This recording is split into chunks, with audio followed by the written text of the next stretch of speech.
Okay, this is a reply video to Paul Talk. Now, Paul Talk showed a drawing by Raphael, and he said that it was the true expression of painting and drawing.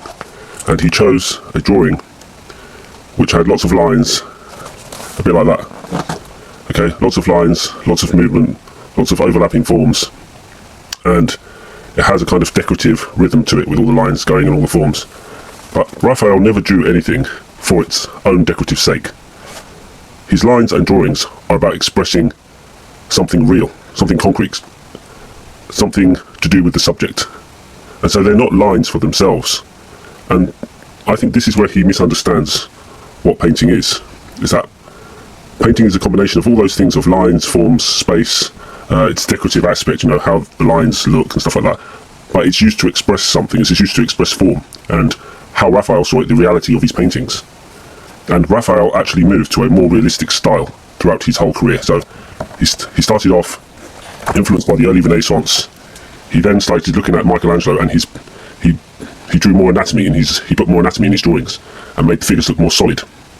And he gave them a greater contrast of light and dark. And he was, throughout his time, he continued towards this more realistic way of working. So what he was depicting became more and more realistic, like this, and like this. And so just look at the drawing of this.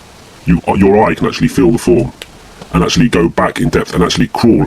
It's almost like a mountain. You can actually walk into this picture, into this drawing.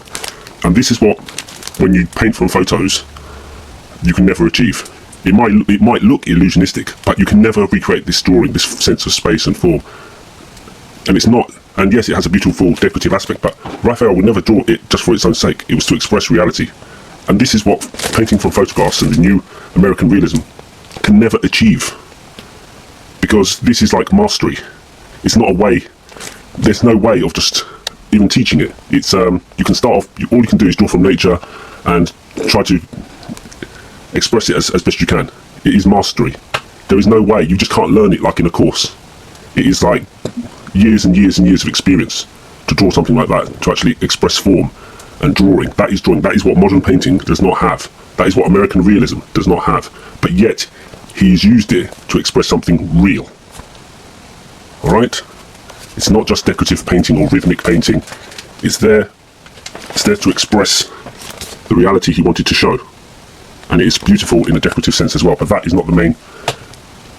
The main thing is that he wanted to express something and he used the means he had to do it. Okay? Let's see if we've got some. And like this. This is just so sublime. And it's incredibly realistic. And it has all those rhythmic qualities. This is what painting from photos can never get, can never achieve. This is what true painting and drawing is, because it has depth, form, rhythm. And yes, it is real. It is very realistic. It cannot be taught in a course over 3 years. It's just constantly drawing from life, and also thinking of painting as in a more abstract sense, a more decorative sense in that way. But it's always to express some kind of truth and reality.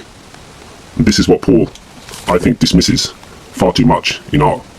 He dismisses it as the illustrational, and this is miles away from American realism. Miles away. In fact, there are two different subjects. One is copying photos, and the other is actually drawing. And using drawing and all those elements to express something real. Okay, thank you.